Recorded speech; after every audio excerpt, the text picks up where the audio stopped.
All right. Hey, peace. Welcome back. Secret House against Tokyo-based hip hop, art, and culture stuff. We're getting to this a bit late, but we don't care. We actually thought we might not do this, but as you can see with the title, today we're gonna hit you guys with some of our favorite albums from 2024.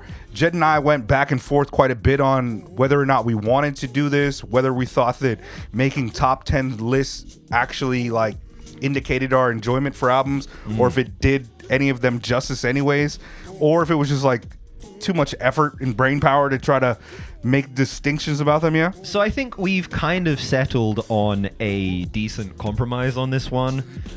We've gone with a slightly different format. We're not doing a top 10 list or a top 15. We were talking about separating albums from EPs, all that stuff.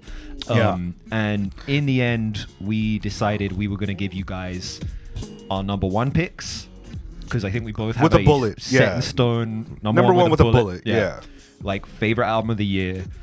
And then we're just gonna like wax lyrical about some of the albums we really liked. We had a lot of crossover on our list this year as well. I feel like, maybe last year we had like very, very different lists. We shared like one or two albums, whereas we both had like 6 albums that were like, including our number ones, our respective number ones, were both like number 3 on each other's list. Yeah. So we decided we weren't gonna do like a numerical order, or try and stress about like, oh, this one's my 14th favorite album of the year, and this I ranked this one more than this one because of that one. We're just gonna kind of list off like all of our favorites of the year. I sure was trying to weasel out, because there's so many albums I wanted to give love to and just say that they were my favorites of the year, but that's kind of also what we do all the time. We don't review albums that we don't like. Sometimes we'll review an album that we weren't familiar with, but it's usually from an artist that you can expect a certain level of quality or something that we'd appreciate about them. And I did want to do like an LP EP distinction, but that's also an old term that's not really useful in the day of streaming. Like, it was applied back when people were pressing vinyl. I was also concerned that like on our lists there were definitely at least one album that was exactly 34 minutes long and one that was exactly 36 minutes long. And like, those two albums are the same length. Right. And like, are you really gonna like split hairs over which one's an what LP is this or an arbitrary EP distinction? in like anyways, the streaming era where it's just like, that's not really how people. You have like a fucking like a full length, a 40-minute album with 10 songs on it, and then you have a 15-minute album by Tetsuo that's got 20 songs on it. Exactly. It's like, what exactly are we talking about here? So, so we're gonna do that today, and before we get into the album part, one of the things I did want to talk to you about is that kind of that thing that happens at the end of the years with people on their DSPs and their streaming services. One thing that I notice about mine is that a lot of the artists, the top artists that were on my most listened to kind of artists of the year, didn't actually end up on like the top end of my favorite albums of the year. And in fact, like, I don't have a Tetsuo album on my list for being my favorite album of the year, but I listened to so much Tetsuo throughout the year that he was like number 2 or number 2 most listened after Cavalier. Right. Did you have any type of like? Well, the funny thing with my year-end list this year is that aside from my number one, most of my top 10 was not hip hop. I listened to less hip hop this year, at least comparatively, than I have in previous years. Okay. So make of that what you will. Oh, one of the things that wasn't really reflected on my little list too is that the majority, I wouldn't say the majority, but I'd probably say about 40% of the listening that I do comes from actual files that I download and purchase from Bandcamp and play using the music player on my phone, not through. So they don't kind of, those numbers don't match up. There were albums that I listened to so much that probably should have shown up. For example, the K the I album. I play that a lot, but it was largely because I was playing it their Spotify on the SoundCloud link that they gave us. And sometimes that's a thing that happens too. We'll get the album early, and we'll run it up, and I'll run it up for weeks until the review, and then go back to it more occasionally on my Spotify bullshit. And also, to be fair, I think like the manner with which we listen to music doesn't always account for these things, in not only just like digitally, but like I got a CD player and a big CD collection, and I love throwing on a CD when I get home from work. I still do that. I enjoy the actual ritual. I got a vinyl record player as well, although I don't use it as much unless I'm listening to old Japanese stuff. But like, maybe this is a little corny given the nature of the show, but like, Nujabes probably made my top 10 of the year just because like I'll throw on that record when I get home from work to chill. And I'm not like actively listening to it, but hey, it's something I throw on in the background to relax to. Yeah. I didn't know you were that into Nujabes like that. I mean, I was into him when he was alive, so okay. Okay, you're not that guy. I'm not quite that guy. Have you heard of Jay Dilla? Who? Never mind. Jaymond Dillmond? Yeah. Okay, that sounds he's pretty good. He's pretty good. He makes beats, but no. Again, all the arbitrary bullshit aside, like my guys, the most listened to artists according to Spotify were not. 5? Yeah, the top 5 most listened guys was Cavalier, because I love Cav, but also it was Sun Mundi, Tetsuo, and Shamar. Right. And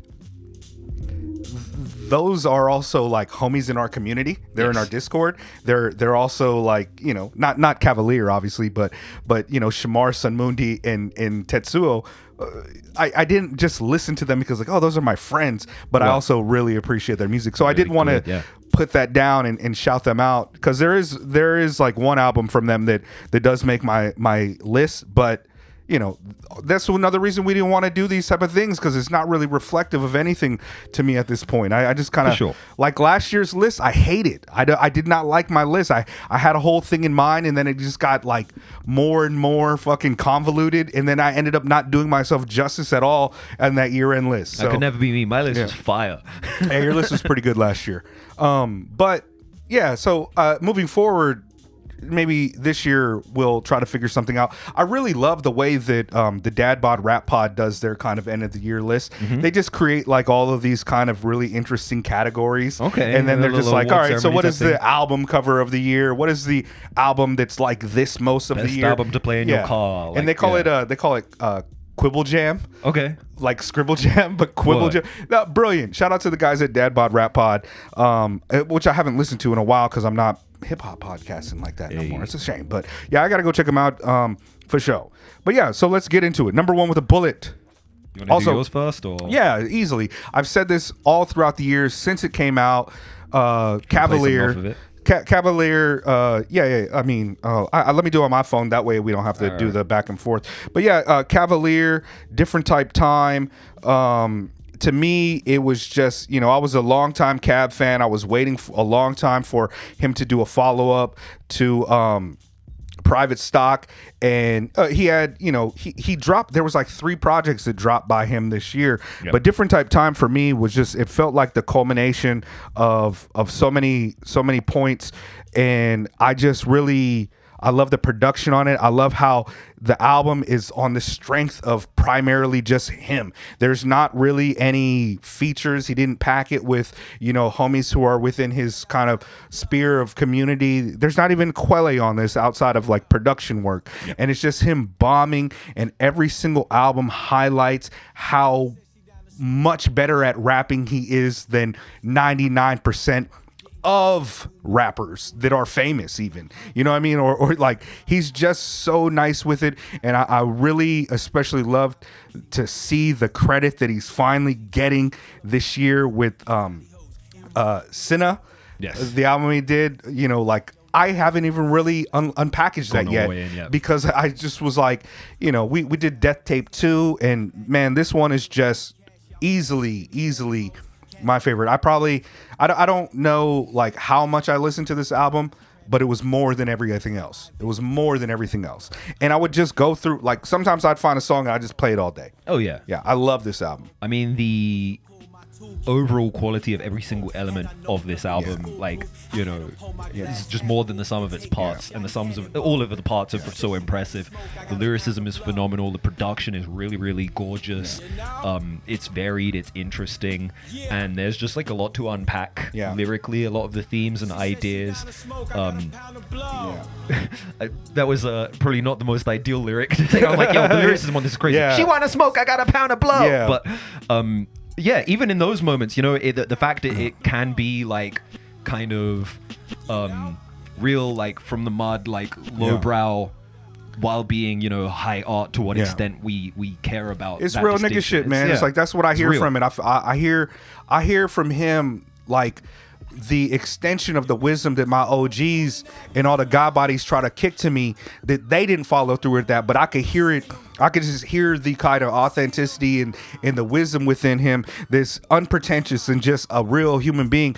You know, one of the things that they do on Call Out Culture is they talk about like the lineage of greatness, and they'll talk about how like they don't really care to be like, he's the greatest of all time, this is great, but at certain points in time, an album or a rapper emerges with their art, and they say like, at that moment in time, they're the greatest on earth right now. And that's what I feel like Cav is at right now.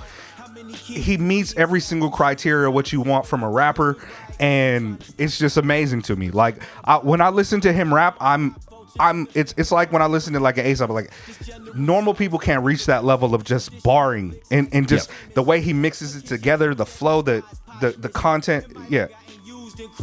I number one with a bullet for your boy.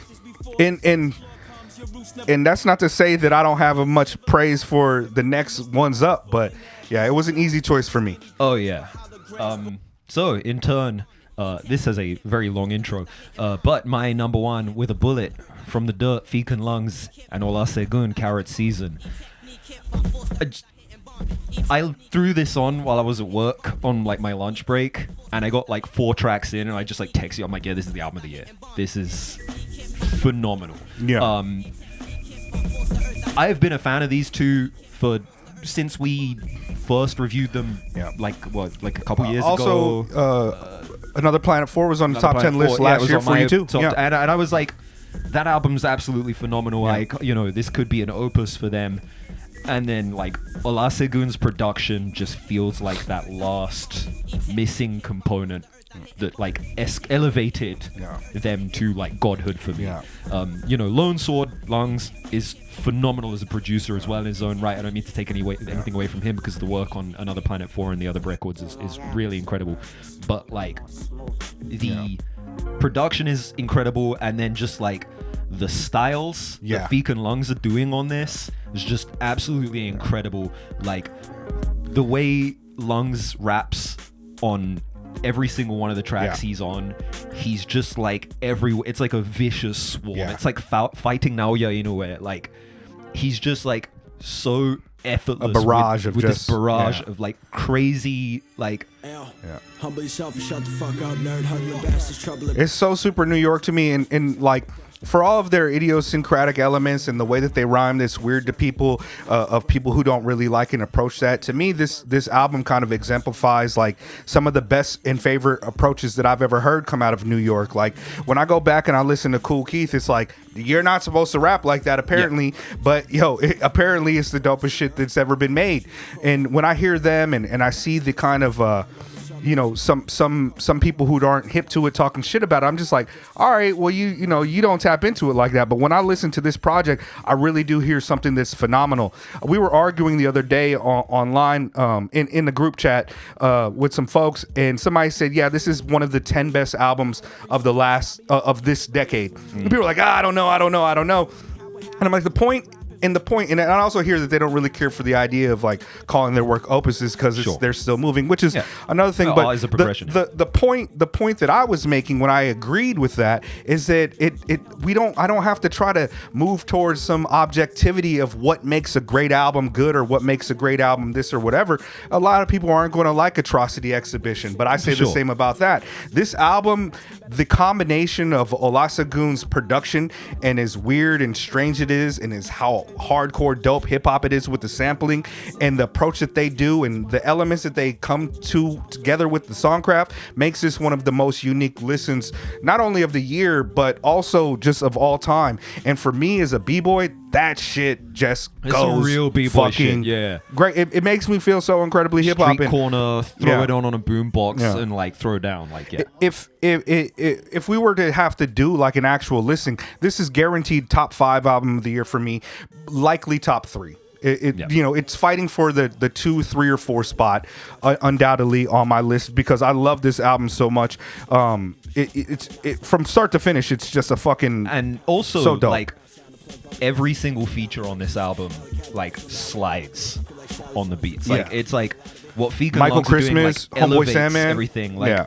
and it's like you get so many different styles, you know, whether that's Sice Greeny, Sice finally is got the killing. name right, like Sice's verse is insane. Yeah. Fucking Homeboy Sandman with one of like his best verses in like the last decade. Yeah. Fucking, but then you have like, you know, Fatboy Sharif, who sounds like Fatboy Sharif, of course, but it's like he's also able to kind of make these adjustments that allow him, you know, given that so much of this record is like double time, high speed rapping, and Sharif usually, you know, is rapping slowly over these kind of ambient, like kind of creepy beats and stuff.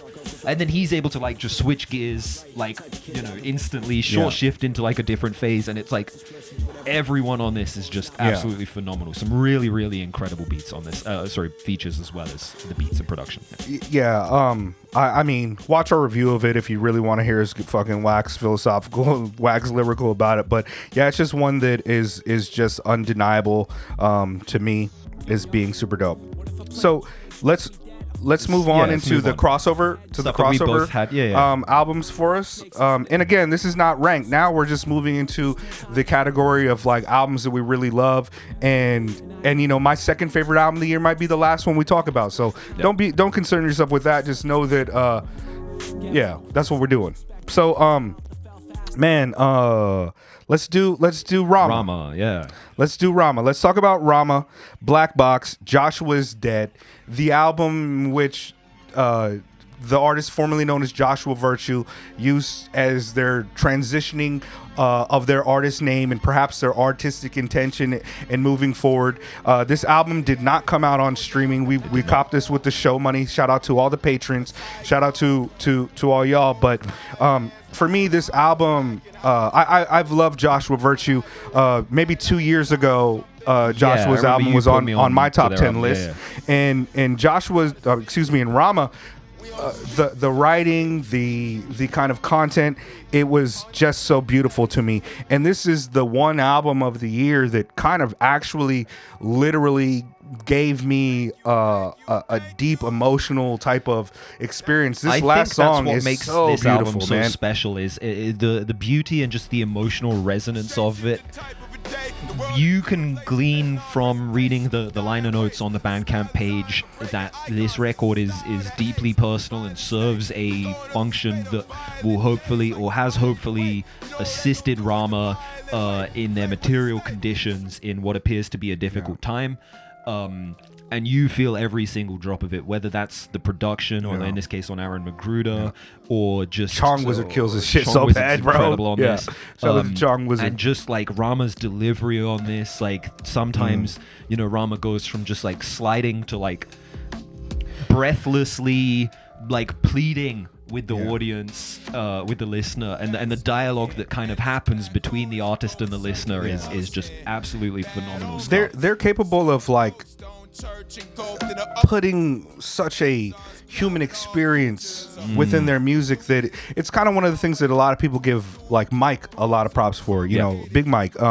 And that's what I get from Rama. Like there's songs on here that are just kind of funny and cool, like this one, but it's also, they'll hit you with something like, you know, black people talking about black people, about being black. And it's just, you know, for me is, you know, a 40-year-old black man myself, like some of these experiences just resonate with me deeply, and that's like beyond the music being extremely forward and well crafted and amazing. This is a fucking amazing album. And to give some credit to Miles Cook real quick, the beat for Daisy on this,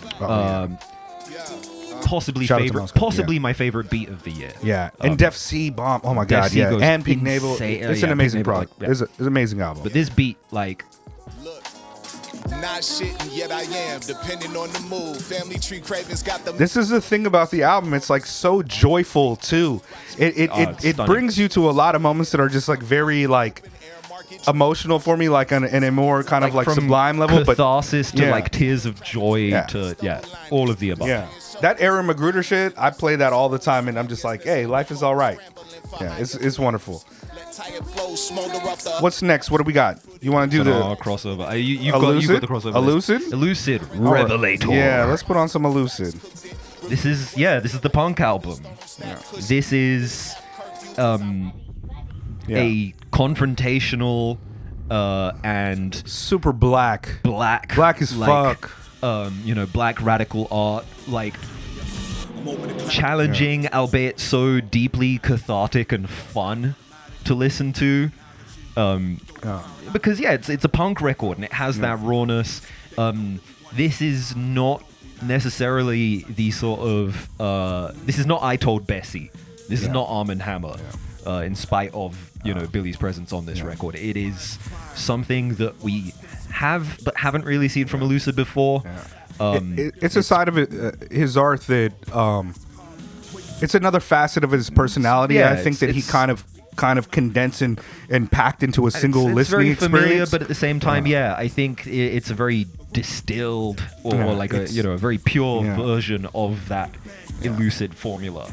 It also captures like there's a lot of things on here that are like politically poignant as well, and it's a radical countercultural type of listen. To the average rap fan, you might be like, is this really rap? There's elements of it that are extremely psychedelic. There's elements of it that are very noisy, like in terms of like noise music. There's elements of it that are very like rock centric, and despite all of those terms not necessarily being terms that when you hear that you think of black artists, there are also art forms that black people were some of the first and the most important figures within that. And I think that Elucid carries on the tradition of just being one of the most forward-thinking black artists and the strongest black artists out right now.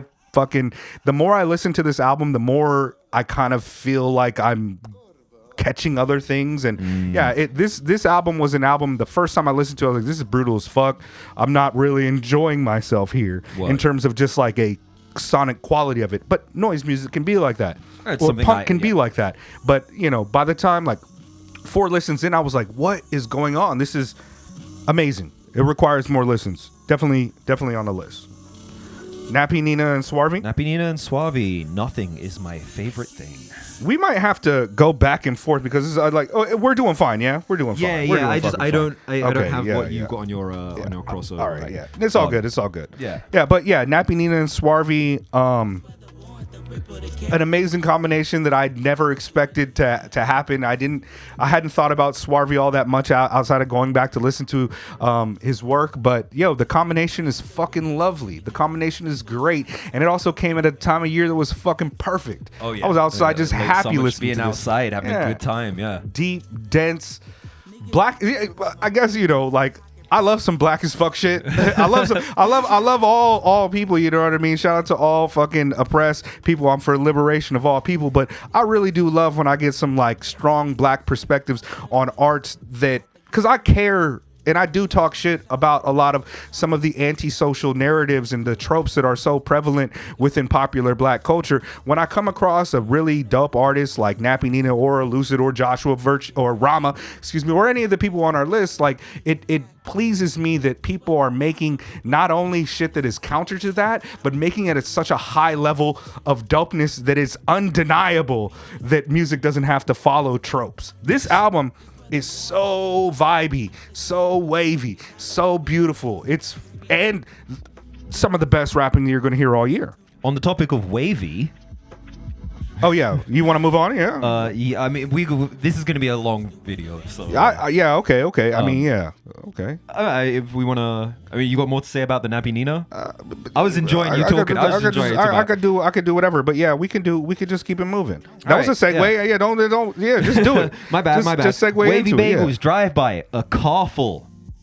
Yeah. The coolest album of this year for me. Yeah. Like, this album is so effortlessly swagged out at all points. Jet has been singing this. Anytime there's like a lull in something and we're just sitting in the studio, Jet's going to come with that. Among one other thing that will show up later on in this list. But,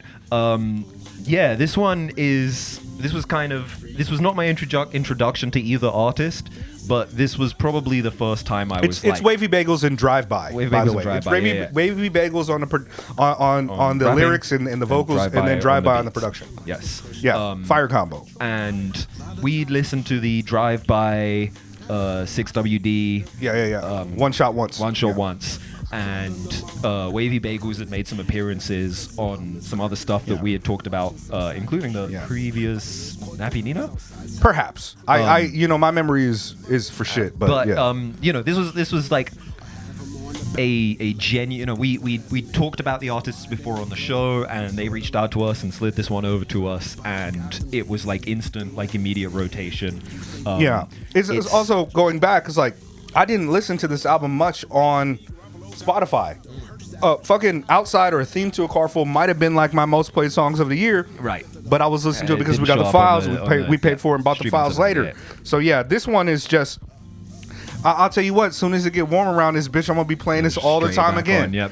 Because Wavy Bagels and one thing that we've been doing all year, even in the beginning of this episode, is we've been playing Wavy Bagels beats almost all year. Usually when it's on the musical bed, the reason that shit is fire is because Wavy Bagels is a super talented brother and amazing too with the production. So yeah, this is a fucking undeniable. I was playing this fire. one a lot while I was out in the Philippines because like I was that's wait, the vibe. I can just have summer again. Yeah. Oh, like the weather was kind of rough, but fuck it, we can just have summer again. So I was just throw on the Wavy Bagels and Drive By a car full.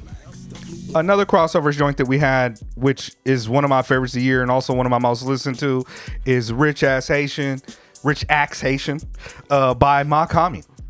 It's undeniable this man is just capable of making some really kind of pop sensibility shit that's also just so full of just proper politics and just incredible talent. Oh, every corner. It's so dope. So complete as a work. This is one of these albums that, like, I'm sure it has and will receive a ton of critical acclaim. I assume this is the one that's going to show up on the most end of year lists from our list. Sure. I'm sure a lot of people are going to be talking about this one. I'm sure you've read some stuff. I mean, this is a K Tronada produced track. Like, this is something that, obviously Mark Homme has gotten a lot of recognition in these more mainstream spaces. And like, it's all fully deserved. This track, Sur le Pont d'Avignon, Sam Gendel, the great jazz artist, Sam Gendel on this shit. Maybe the best song of the year for me. Yeah. It's definitely top 5 favorite song of the year for me. Just an album that is emotional and beautiful, but also deeply pragmatic and political. Yeah. And black as fuck. And black as fuck. A running theme on this list. Ironic that my number one is by two white guys, but they black. No. They're white? Nah. But like the it's some of the best rapping that Mark has done as well. Like styles upon styles styles on styles, styles on styles, and switches them up. We get the fast rapping, we get the swaggy, like braggadocious raps on here. We get the deeply political. We get a lot of singing on this record as well. Just so like unapologetically black, unapologetically Haitian as well. Of course, as you can tell by the title, which is something that is prevalent in all of Mark Homme's music, but just like absolutely phenomenal work. I think that like there's always the tendency, and I think a habit we fall into sometimes when we listen to a really, really good record by an artist to be like, the opus, this is the magnum opus, this is it. And as we've already highlighted in this video, obviously the path of an artist is an ongoing path, right? And maybe given the rate that Mark makes music, maybe he's extremely over this record already, and he's off, exploring new sonic ground. But this album is so lush and so complete and just absolutely beautiful at every turn. I think this album, it was undeniable for me. Like, even if I just wanted to put other albums from artists that were less popular or whatever on my list to like boost that up or whatever, like for some reason every time I turn on my when I plug my phone into the headphones, right, it play a song from my power amp. And my power amp was like, I know you want to listen to Makami every time. So fucking Rich Ass Haitian, the title track, it came on every time. And I don't know what that was with the files, you know what I mean? But yeah, it's just a phenomenal album. Is there a hashtag at the beginning of the title? Is it just that's the first track that is on your library? I got a lot of like turntablism shit that got like weird fucking, you know what I mean? Like wing ding type of, you know what I mean? I got a lot of turntables. That might appear at the end or whatever. I don't know. You're smart. That's actual probably. If it's sorted alphabetically, maybe that it wasn't God doing this shit. You know what I mean? It wasn't. It wasn't God. Makami was doing it apparently. Yeah. God Fahim fucking tapping in. Thanks you, God Fahim. Next. Black Chai. Which one? All right, so I kind of, I felt a way about putting one of these albums on my list just because, like, not to say I'm part of the process or whatever, but I did write the liner notes for it. And you have a little feature on there. One of them, my voice is my voice is on it too. But and that doesn't say anything about the quality of the art, like, or my appreciation. But I recently was just introduced to Black Chai's art this year, A Year Wandering. Shout out to Shamar who put us onto it, and I love that album. And Otherwise a Blur is the one that I kind of did the writing thing, but I have both of these in the same spot. I know you had Otherwise a Blur first. You prefer that? Yes. Okay. I mean, it's super dope. It's super dope. Black as fuck. I mean, come on, man. It's a black radical. Apparently, Year Wandering is phenomenal. Yeah. Year Wandering is also phenomenal. And I may or may not have forgotten that album came out last year, and because it was earlier in the year, I might have thought, oh, there's no way he released both of those this year, right? That must have been late 23.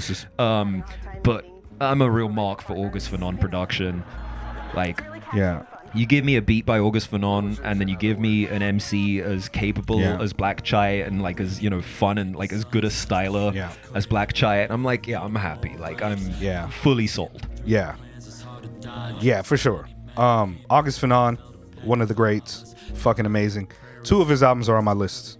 And both artists, both Black Chai and August Fanon, comrades and like artists who are advocating for a political project that, we at Secret House personally get behind, but just like to have an artist who is making work that, as you've seen in several of the albums we're going to talk about today and that we have talked about, is actually setting out a genuine, like, cogent political philosophy, as opposed to this kind of weird political agnosticism that you see in a lot of music, and certainly you see in a lot of hip-hop, where it's kind of like police brutality bad, but I'm getting my money, I'm or the veneer of radicalism, like you should own properties and be a landlord like Killer Mike.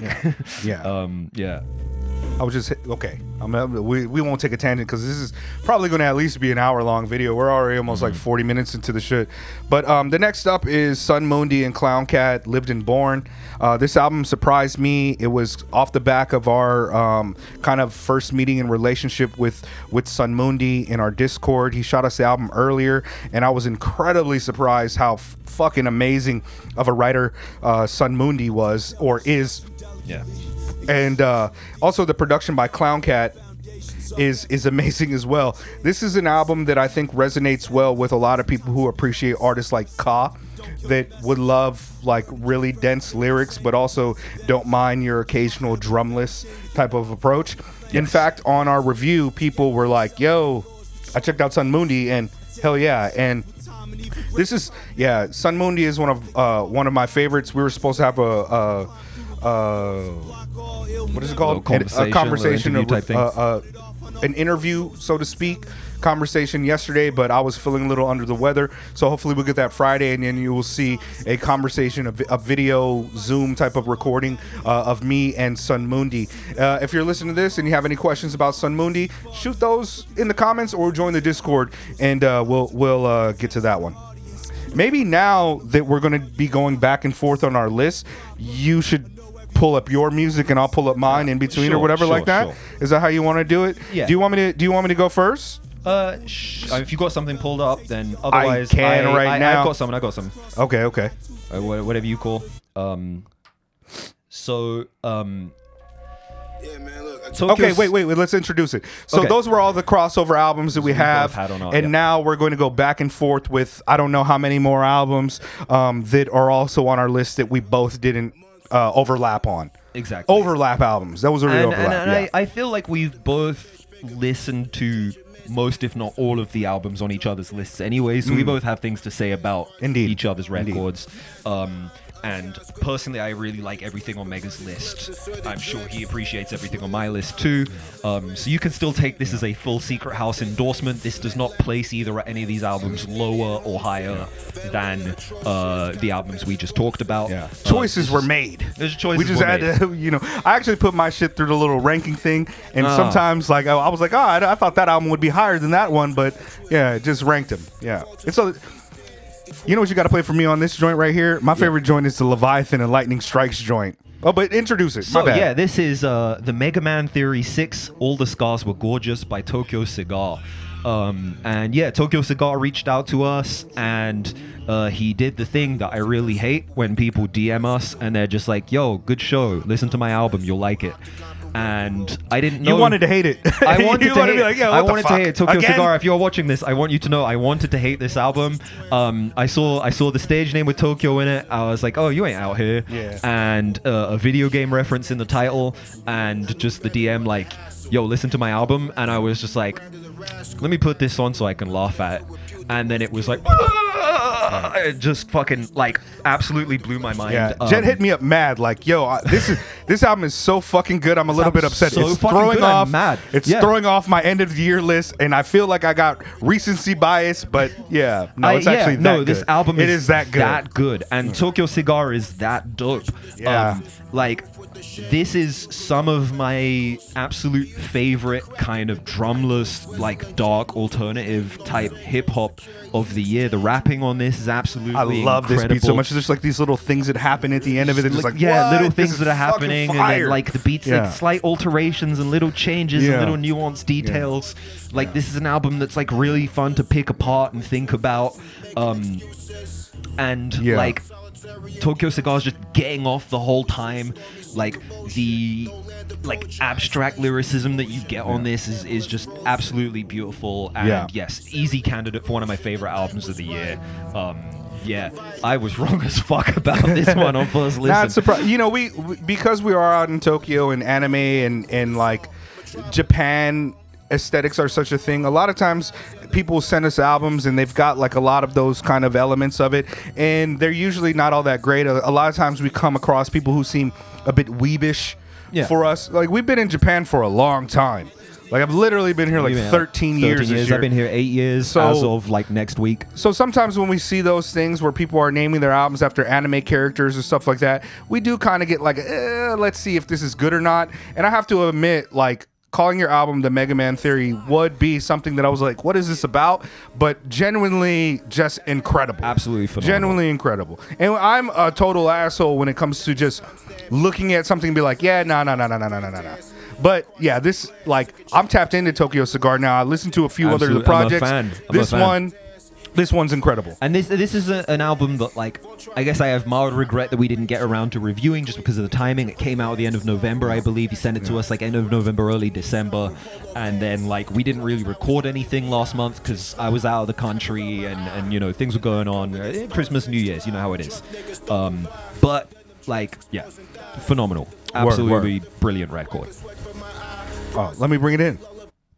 It worries me a lot. Man, Controller 7, Shrapnel, Nobody Planning to Leave. B-boy shit. every time this shit comes on, I'm just like, yeah. I play this album so much. I love this album. Our review was pretty long. I won't like wax too lyrical about it, but you have two of the highest tier level MCs doing different things over a variety of production with such dense themes and meanings going off, and it's just like one of the dopest listens of the year. I was also extremely happy to be reacquainted with Controller 7's new work, and it did not disappoint. It's so fucking fire. Yeah, this is some real b-boy shit for me. This is some real on the train with a bag full of paint type of shit for me. This is some real like, yeah. I will go ahead and say this album is probably number 2 with the bullet for me. With a bullet, yeah. I mean, number 2 for a bullet with the bullet. I on listening and then the review, the conversation we had with Castro in the lead up to this, like, I was like, oh, this was like tailor-made for Mega.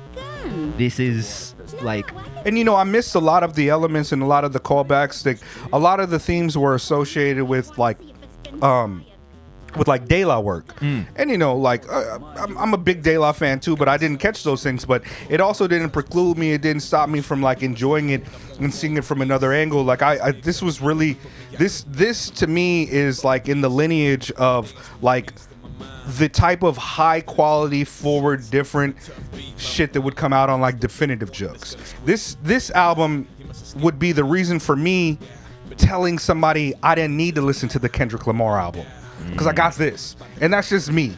You know what I mean? Like, yeah. Oh no, I mean, it's also just an excellent record. I mean, again, production and lyricism is absolutely top tier. Like, loads of just like sliding on there, but also like if you know on this track here, Deep Space Nine, Billy pulled a pistol. Like, I mean, that first part of the beat is so like chaotic and random, but at the same time, it's like Def Jux. It's that kind of. The album is able to slide through these different points in time. Like at one point, you know, you're like, oh, okay, this is some like real like 80s Westy shit, and then like it slides over and you're like, oh, this is you know, early aughts Def Jux. This is when it's fucking weird, and then the album sounds super contemporary and just like you know, ahead of the curve, and the contrast of styles between the MCs on this is just like, as well as the production, of course. I mean, Controller 7 is absolutely phenomenal on this. It's just nuts. Yeah, this one, I mean, unassailable to me. If you tell me you don't like this shit, I'm just kind of like, yo, you're a fucking buster. Like, you're some type of person that don't got really good taste or something. It's like somebody tell you like, yo, I don't like Scorsese films. It's like, all right, figure it out then. Fucking Paul Blart Mall Cop loving ass. All right. That's you? So fake. You know I had to do it to him. Obi-Wan, Flood Season. This is a crossover joint too, but I pulled it off just so we can have a little bit of a different list. A different list, just like, you know, we had the Kaonabo trilogy last year, Guanahani, Kaonabo, Apocalypso, which are like deep-seated, anti-colonial, Bahamian raps that deal with these kind of indigenous themes and just incredibly deep, complex works. And this album is also all of those things, but also it's just like an album about how Obi-Wan is just the best MC in the world, and like he's untouchable. Just some real fucking like ill shit. This was an album he was kind enough to send to us, you know, in the lead up to its release. And just like the kind of change from you know, this kind of look at it from I guess like a religious, you know, origin myth. Obviously the flood myth, flood season is the kind of core idea of it, but like it's about washing away all the whack shit. You know, all these whack MCs gotta get out of here because the flood is coming. Yeah, like I just like the variety of flows he uses on this. I like his voice. I like his meter. I like the production. I like the variety. I like how long it is. I like the length. Yes, it is 49 minutes long. I feel like you know, people want me to pause, but fuck it. But yeah, it's just so fucking ill. Yeah, I listen to that one all the time when I just want some rap shit that's really dope. Yeah. Yeah. Super dope. Super dope. You want me to go off? Okay, Yeah, okay. let's get it. Shoot. Yeah. Next, also, Call Out Culture. Shout out to Call Out Culture cats. Hey. Like the best, rap podcast going on right now with just people talking hip hop type of shit, non-interview based type of things. Even when they do interviews, super dope. But 3 people I really respect. And this joint, Steel Tip Dub, friend of the show. Alaska Adams, friend of the show.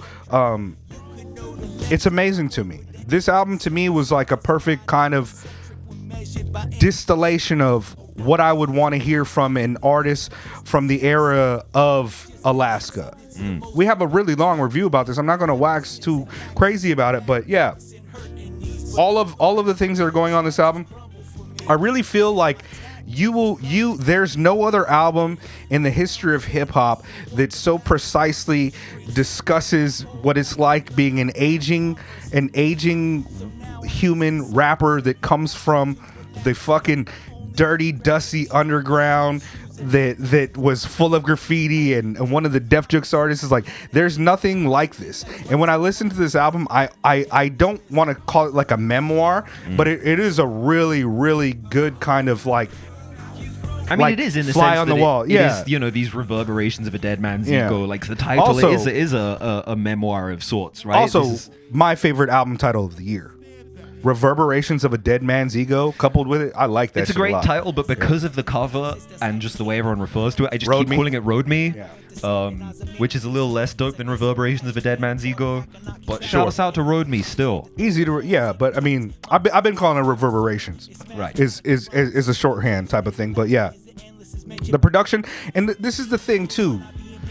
Steel Tip Dub did it again. Our Dose review is out now. It'll be Yes. out. We haven't put it out as the time of recording, but it'll be out. But Steel Tip Dub is one of these producers who is so capable of just like meeting an artist for who they are and all their sensibilities and making something that he's never made before, yet somehow sprinkling that doveness on it.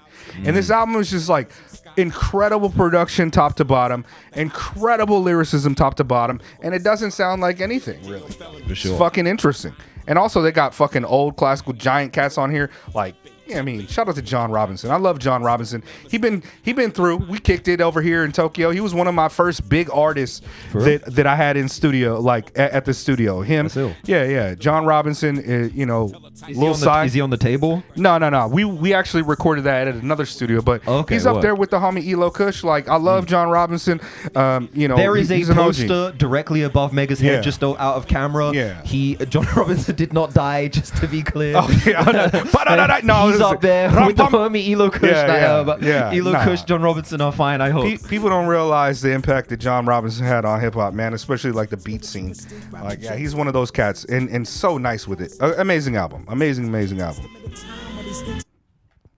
Voice. I'm gonna try to do a little better next time, so we don't have the dead air. All right, word. Voice memos from a winter in China. Mary Sue, Singapore. Mary Sue. This album is like very different. Like, I had a Mary Sue on my list last year as well. And this album's very, very different to that record in that, like, sorry. There we go. I was wondering. I was like, a lot coming out my right ear there. Yeah, Mary Sue.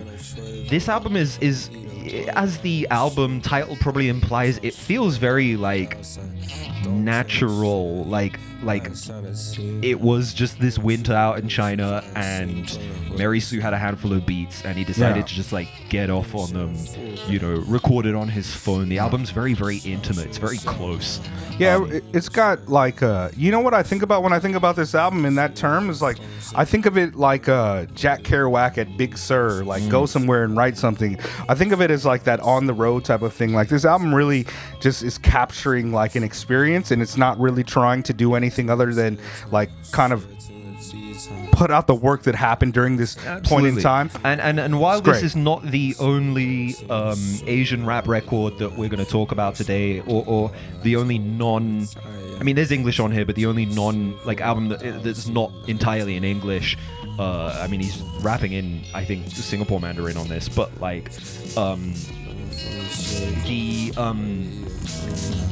album just feels of China in that respect. You know, even this choice of you know, this beat, like the choice of the sort of little progression that they have there.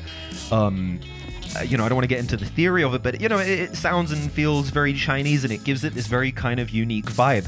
It was produced by Kenzo Nagari, who from the name, I assume is at least ethnically Japanese, although I believe he's out in Singapore. But, yeah, no, this album just kind of doesn't sound like anything else on the list, and it kind of is the opposite, I suppose, in many ways. That so many of the albums that we are talking about on here are just, you know, very immaculately produced and like very clean and extremely finely crafted. This album just like has a lo-fi feel. And it feels like something that like your dope friend made. Yeah, you know, it's like a Tetsuo record or something where it's just like, oh, this really ill guy I know just made something real cool. And now this one's tremendous, and the last song you played is one of my favorite songs of the year. I played it so much. It's just. Also, we had like the deluxe version that wasn't the one online, right? Yeah, we got a few bonus tracks. We've got a few bonus tracks on it, and shouts out to Bim Bam Boom. That's a Tokyo band. Hey, yeah, it's shouts amazing. Out to Miyoko Yamaguchi. Great drama. An incredible album. Like it's all only dope shit, right? Here's my next joint. Yeah. Previous Industries, Surface Merchandise. Shout out Open Mike Eagle, Still Riff, Video Dave. Just a powerful combination of homies who and child actor, excuse me, because child actor's all over this. Did child actor do all the production? Most of it, right? I believe, yeah. It might be all child actor. I might be fucking this up. Yeah, because the three of them. Yeah, right. But it's amazing. It's just really fucking interesting. And again, like, I'm trying not to like get too deep into all of these because we do have reviews for pretty much all the albums. All the albums that I have on my list. Maybe one or two or three we don't, but like, just fucking dope.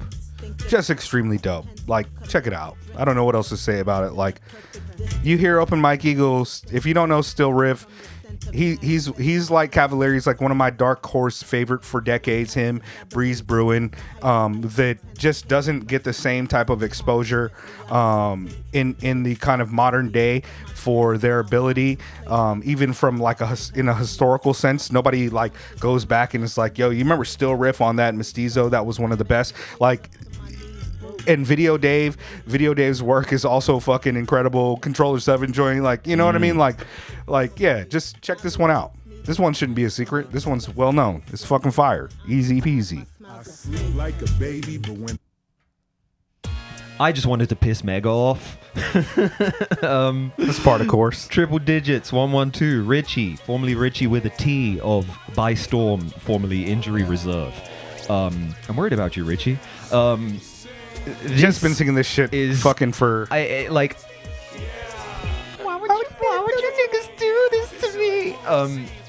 This album is so much fun, but at the same time, like, it's really good at shifting gears between being like weird and like explosive and joyful to being like very, very intense and injury reserve-y. And the fact that it's able to kind of be both a continuation of the legacy of, like, you know, one of the most interesting groups in hip-hop right now, rest in peace Steppa J Groggs, and also be like something completely new and something unique and distinct and something that, you know, Richie has said is like, yeah, no, it's just something I'm putting out. Like, this is not my attempt at making, like, you know, the new fucking great American rap album or anything. It handles all of that with aplomb, and this is an album I really, really enjoy, and I get a lot of like joy out of it. And it's got like Quelly Chris and Amine on it as well, and Neonte, and like, you know, what could you ask that for? Amine track is dope. The Amine track, the fucking Dizzy, like, I mean, this beat is also it's a great incredible. track. It's 32 minutes, a real breezy listen. But at the same time, it also has like just enough of that like weird and interesting, idiosyncrasy. That's not a word. Whatever to it that you can enjoy it on that level as well. Like, and yeah, just a really, really ill record across the board. Word. Here's my next joint. A little bit of this, a little bit of that. This is my man Kiki's, my man KDI, and Kenny Siegel, Genuine Dexterity. I know this one only came out a couple months ago for y'all, but I've actually been bumping this shit since like June. Shout out to them shooting us the album very early. I'm super proud of Kiki's work, and I know that I like this for more than just our like little online homie relationship, because Kenny Siegel never fucking fails. Kenny Siegel always bombs. Kenny Siegel always makes the illest shit. He's one of the best producers out, and he and KDI, it's fucking amazing. Kenny Siegel and Dose. Come on, man. Yeah, this album's great. If you haven't checked this one out, figure it out. We have a long video about it too. This is on Backwards, right? Yes. Yeah. I mean, my list is probably Backwoods heavy now that I'm thinking about it and shit. I was gonna say like Backwards and Steel Tip Dove both have like a lot of presence on this. Yeah. Elucid, Cavalier. Maybe we hose for it, but I mean, fuck it. They're the illest label out. They haven't missed. Yeah, they don't fucking miss. Figure it out. Yeah, go ahead and get into it, Jet. Okay, let's kind of start keep it a little bit more breezy. Let's just go into it now, because we had an hour almost. So yeah, this one is maybe the least like hip hop of the bunch, and certainly something that had some mainstream recognition. Tierra Whack, Worldwide Whack. Okay. This one's funky. Like this album. I mean, obviously, Tierra Whack gets described as like a polymath, right? She put out that series of EPs. Whack World. Before that. Okay. No. That we reviewed right, pop, R&B, rap, where it's like yeah. questioning, what is Tierra Whack? Who is Tierra Whack? And it's like, I don't fucking know, but Tierra Whack's fucking ill with it. And like, Apple Music tells me this is hip hop, so if they say it's hip hop to me. And like, did she say it was hip hop? Because if she did, then it is. Well, there's an EP called Hip Hop ? So yeah, Tierra Whack is hip hop. No, I mean this album beats me, but like it's fucking ill. Funky? Yeah. It's funky, and like it. I haven't heard this. There's some good rapping on here as well, but like it does this kind of it skirts these different lines. This track's like a funny, silly thing about singing in the shower and how good she sounds. She feels like she's Whitney and Britney. Okay, but and I gotta check that one. I didn't hear and that. Aretha, but like, and does Megan hate women? But does like, Megan not like women rappers? Not a lot of women on this list. Not a lot of women on this show. We're trying, but like, male-dominated genre, patriarchy. It's a thing. But at the same time, I mean, like the lead single off this, I believe, is the lead single. Tonight, is a song about like considering taking your own life, and the sort of implications of what that can mean, and a line that kind of shows up repeatedly in this song. You showed me the music video for this, right? The video is incredible for this. The video is like really good. The giant inflatable Tierra Whack flying over the city. Yeah, like a Thanksgiving Day parade type of thing. Parade, Macy's parade type thing. Yeah. I've heard this song a lot. Yeah, this shit is hard. She's like, even though there's like a humorous element to it, she says, my last meal might be chicken and fries. I'm black, so you should not be surprised. It's also kind of like, oh, this is some serious shit. And like, the main concern is that she didn't pay the light bill. And she's like, sorry, like this is something you're gonna have to deal with when I'm gone. Bro. And it's like, it's she's art. Artist. It's like real art. It's real fucking ill. This is one that, maybe a lot of people in our community wouldn't have checked out, and you should do yourself a favor and check it out. I actually like I wanted to put like the One Alcabula on here, but I started to feel like it was like skirting the line of what it was. I didn't know if it was. I actively searched around on the Bandcamp. I was looking for the phrase hip hop anywhere on there. To see like, well, if it's referred to as hip hop, I'm throwing it on there because the One Alcabula on A Ball for Lilith is one of my favorite albums of the year, of any genre, and it didn't come up, so I was like, all right, I'll keep that aside. But like, the Tierra Whack has been described as hip hop, so fuck it, it's hip hop to me. Sure. And it's ill. My next joint is Ka. Rest in peace. Rest in peace to the God. One of the greatest ever do it. incredible human being, incredible work, incredible catalog that will live for as long as we continue to listen. as long as humanity talk exists, about I it imagine. and You know what I mean? just- EMP yeah. blast might wipe out your MP3s and your streaming services, but he got shit on wax that he put up himself, that he made and he sold, and he's If so you just have it passed through his hands, Yeah. like yeah. one of the best of us, one of the best hip hop human beings of all time. Just I'll get too emotional if I talk about it a little bit because he wasn't one of my all-time favorites like that, but I always listened to him with a lot of adoration. I always loved and respected his catalog.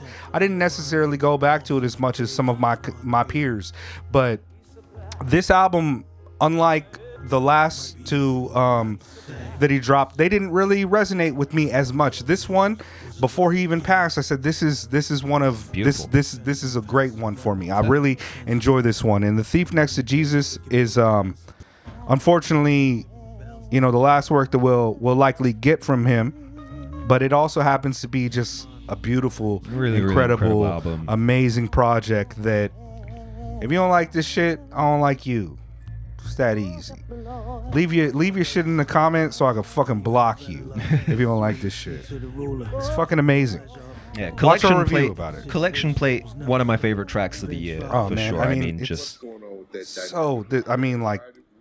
While loving my team with Beautiful. The production. Oh my god. We get into it so much. all the world. We'll keep it into fucking moving, like, B. We'll keep it moving. We'll keep it moving. me would have left me that collection. I feel bad. Let me for- know when you're ready for- to play. Just go- play Hey, them. I'm in.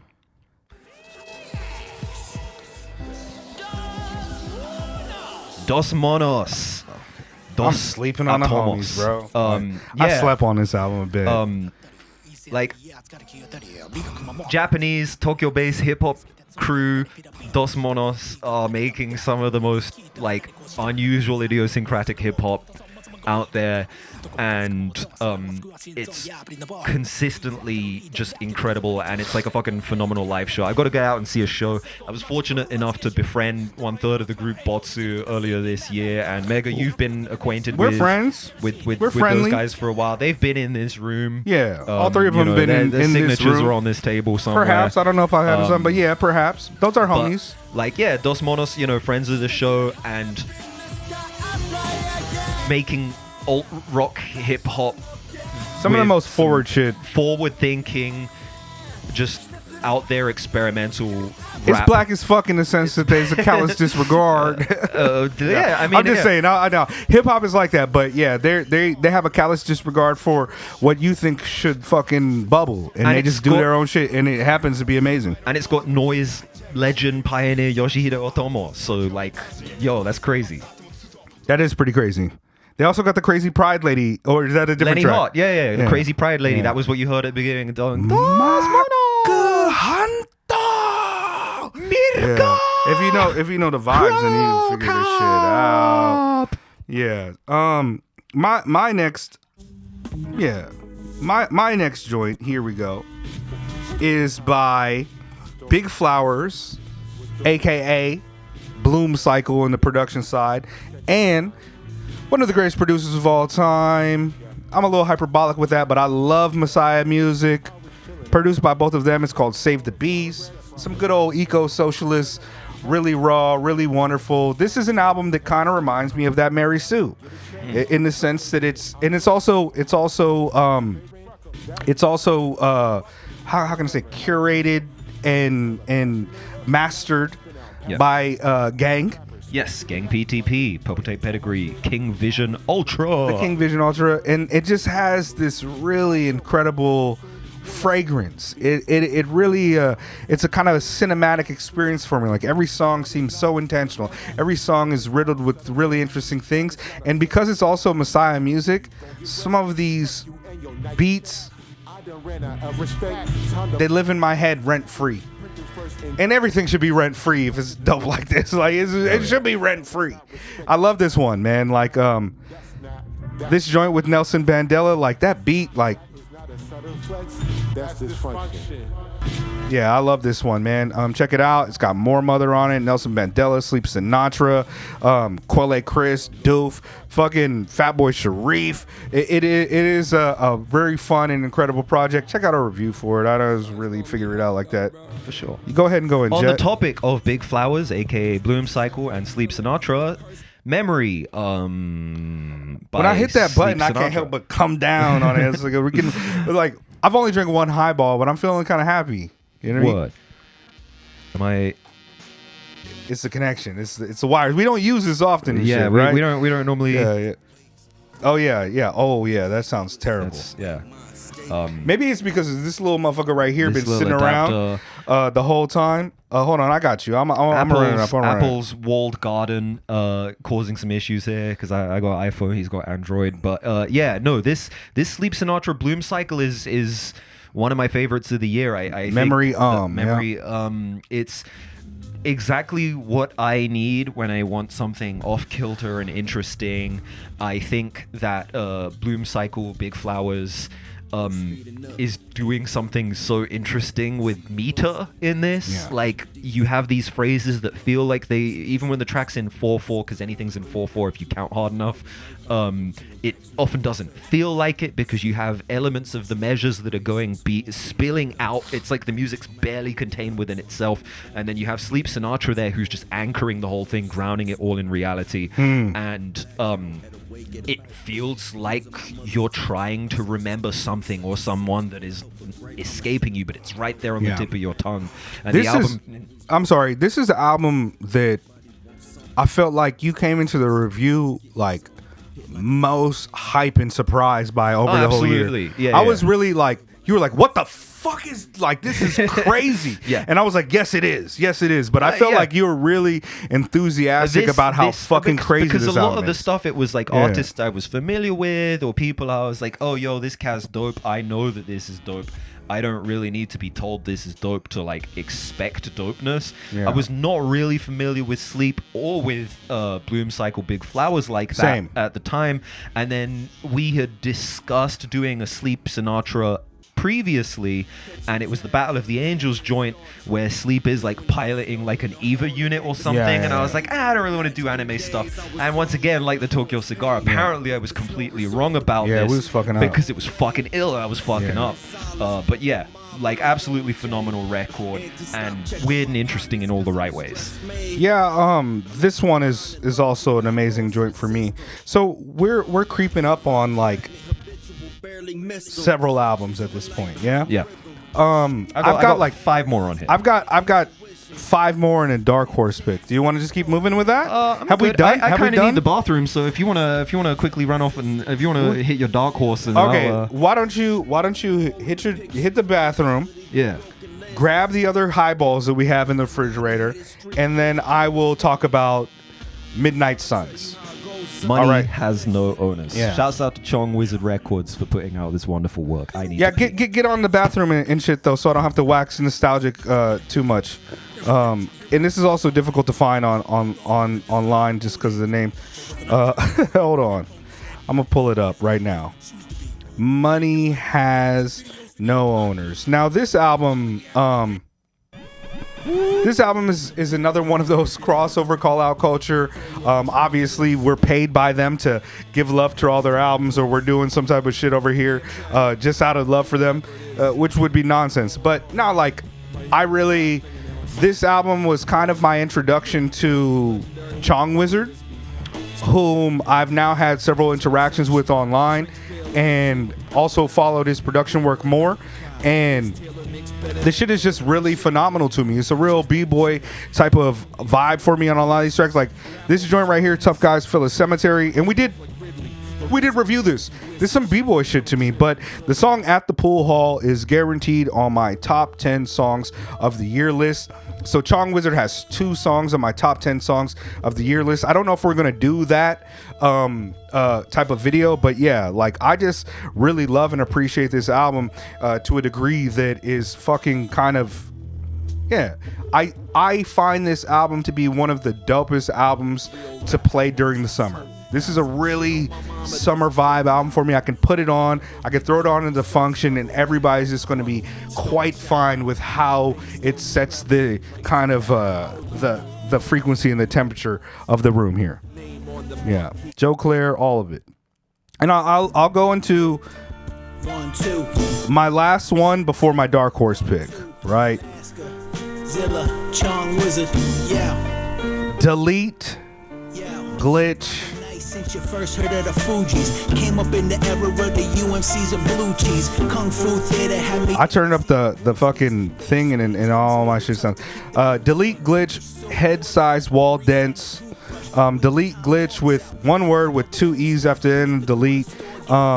It's a strange joint, but it lived in my head. I fuck with it. I like this Delete glitch album a lot. It's quite wonderful. I'm gonna go ahead and let y'all rock with this for just a minute.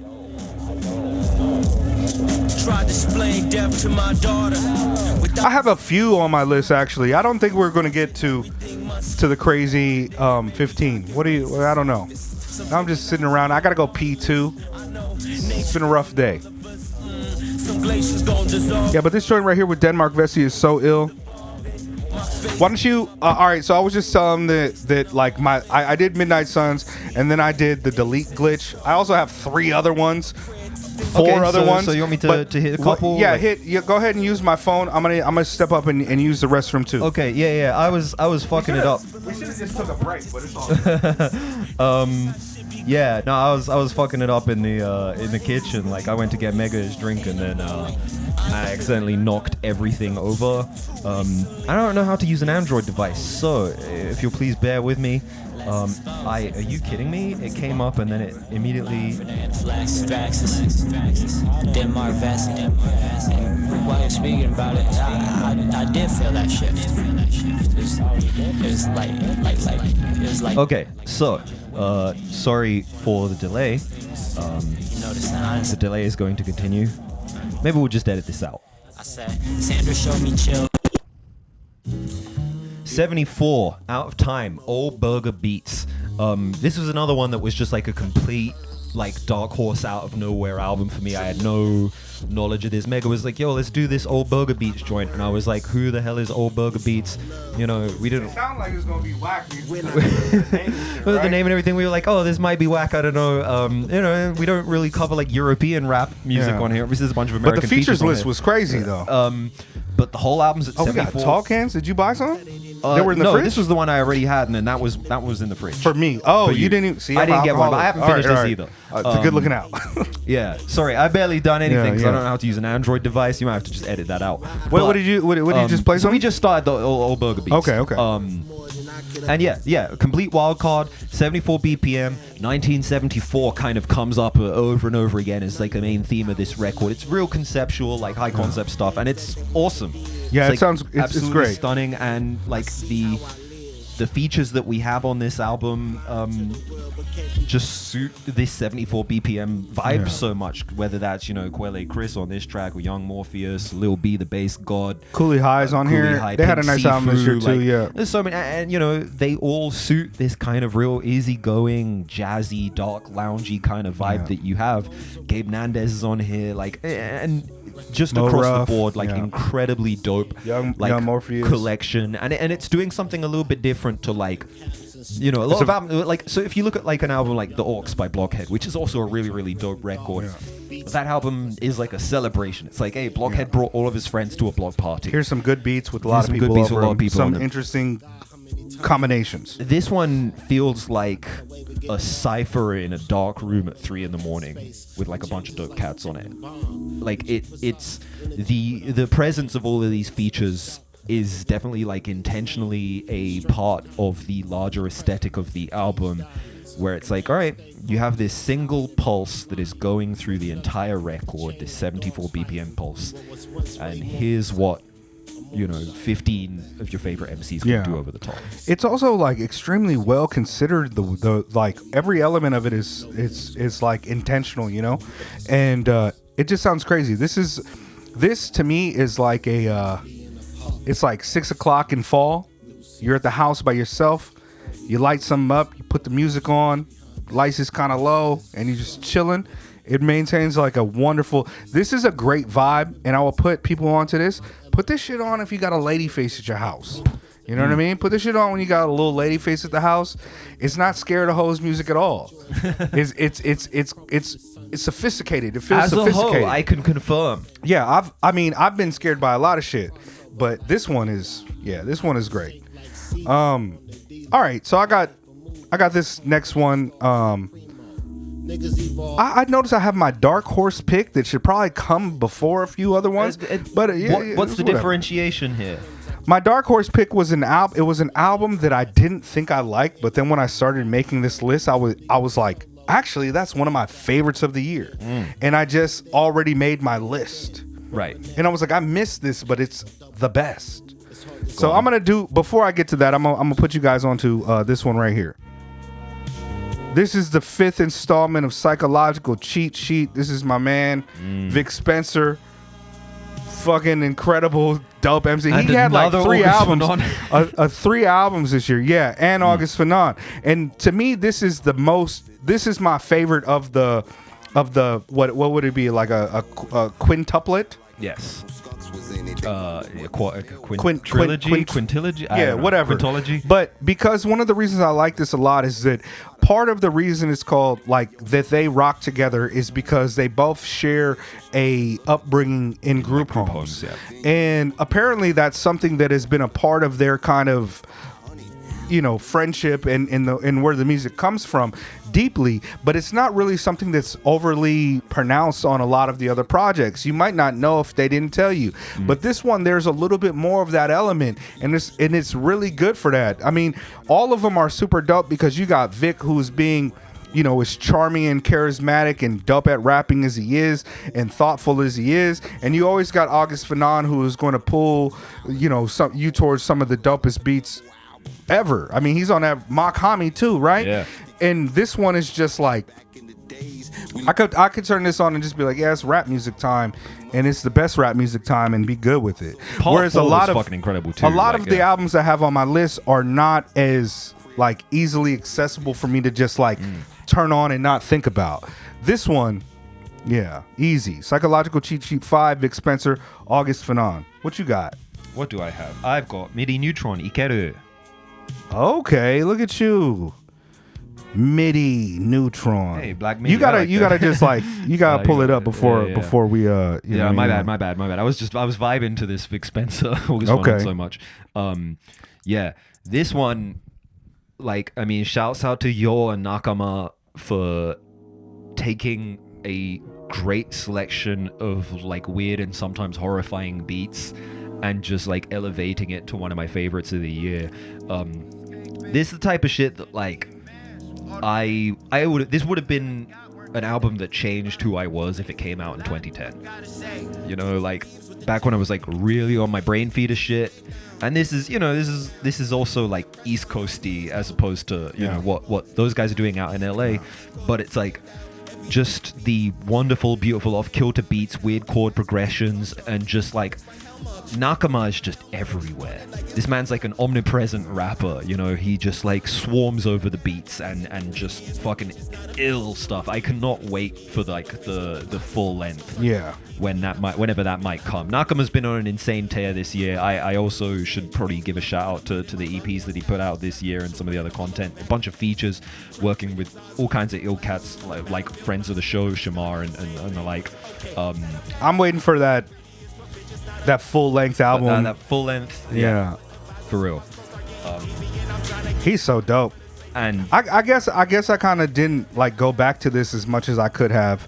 I don't know what happened at the time, but now that I'm listening to it, I'm like, why wasn't this joint on? Because Shining Armor is such a good, like, I love this track, and I guess kind of like, you know how it is. Yeah, word. And just, I mean, the whole like Iringi crew are just like, they're all fucking ill, and like they're, you know, flying under the radar. Like maybe we don't, you know, people don't know about this yet, but like, yeah, we'll get to know soon. I'm gonna do 2 more. Yeah, hit it. I got 2 as well. All right, yeah, I'm gonna do 2 more. And yeah, this joint, damn, they got so much music, it's just be like crazy. So what happens when you choose your name as your stage name and it's a common name? This one at first I didn't, I liked it, but it was also just like a Mike album I didn't really like. Yeah, it's Pinball by Mike.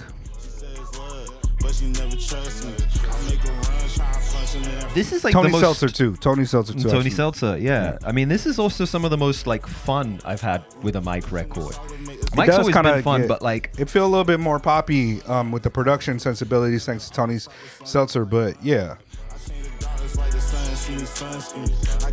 did we review this? Yes, we did.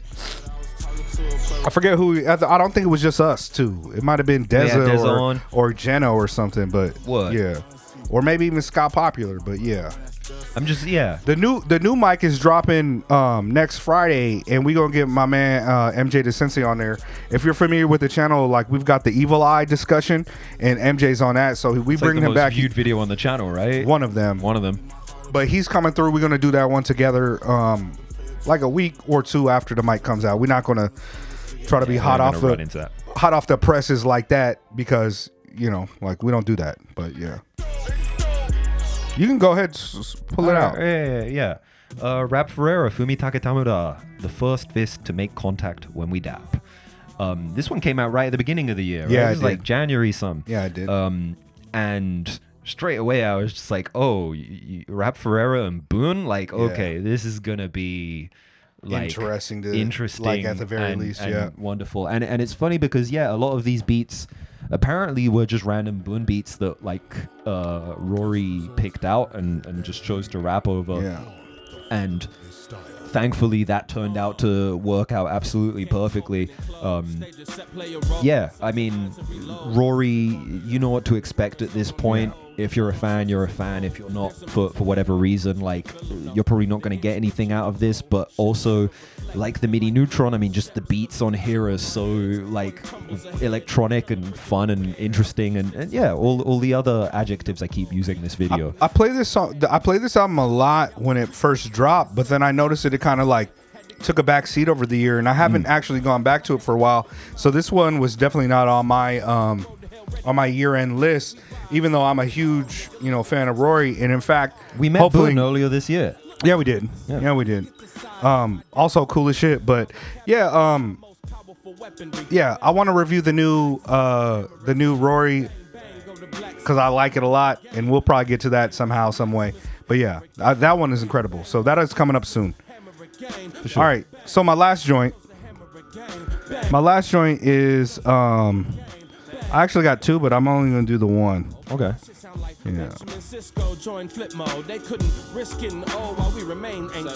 Yeah, my last joint is the Mavi Shadowbox. Is this your wild card? Yeah, this is my kind of dark horse type of pick, right? What? As I like went through the year, like when I first started, I was like, this is really good. And then like I found myself going back to some tracks, and then I found myself being like, wow, this album is phenomenal from top to bottom.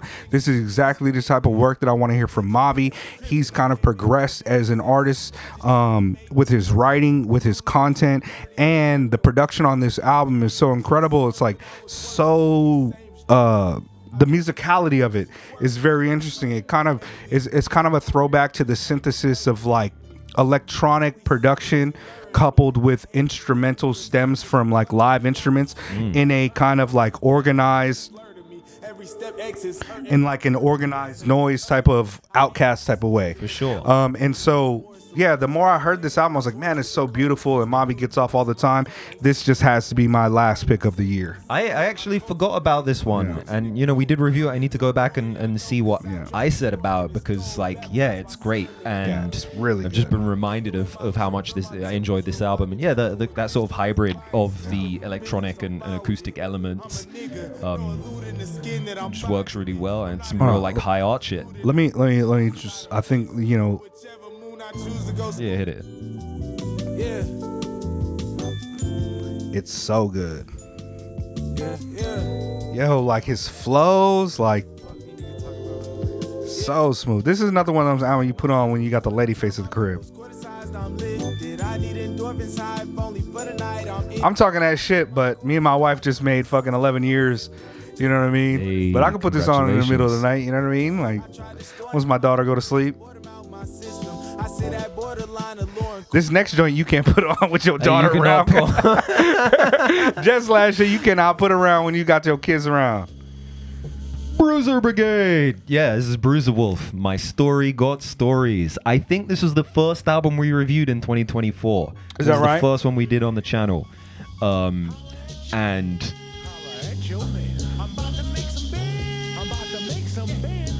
I don't even know if I could talk how to talk about this beyond what we did in the review. It really speaks for itself. Like, it's some real, like, It's amazing. old head, like, pimp put you on game type Bruiser Brigade shit. And it's like dusty and like I find it so catchy and funny. It's catchy and funny, but also it's fucking vile. Like, you know, Bruiser Wolf will be like talking about, like, you know, don't be get high off your own supply. And then the next second he'll just be like, I'll cut your neck open and pull your tongue out. And it's just like, oh, okay, cool.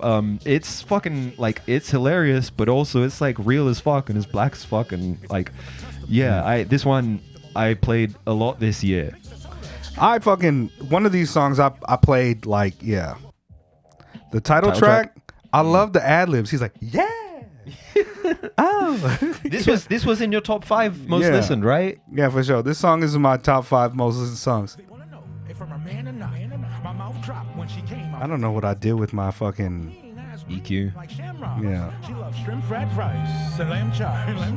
I'm from Plymouth Road. We send low, choosing centerfold. She just drove. She'll be home before her dinner cold. And back on the road when her dinner gone. Moving silence. Who wants the all-exclusive trip to Rikers Island? I'm an autopilot. Cause this type of pressure. Yeah. Diamonds. These ain't your average thoughts. We're gonna get out of here soon. Yeah. I got 20 years in the trunk and 10 in the front. Probably should just held it, huh? It starts and ends with me, like we spelling me. The shit that I do just to serve a fee.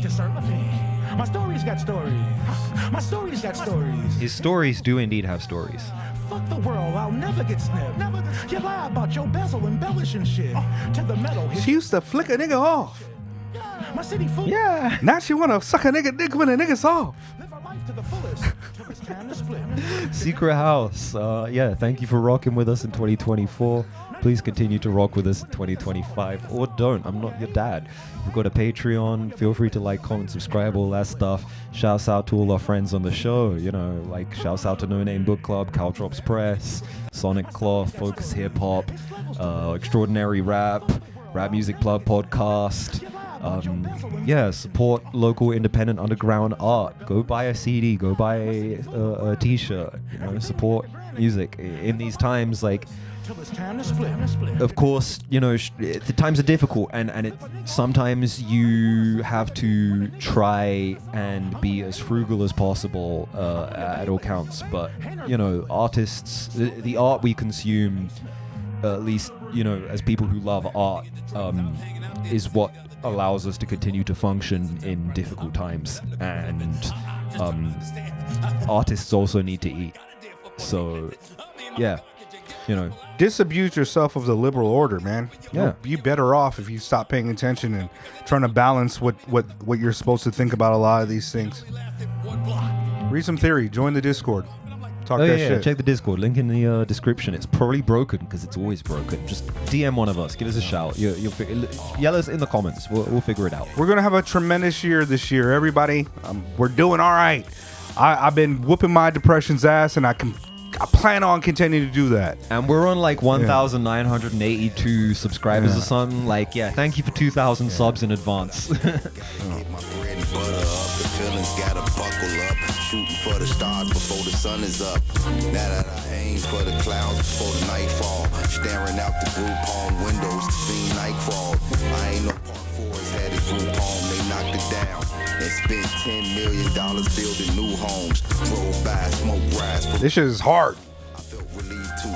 Did what I need to. I need the weed too.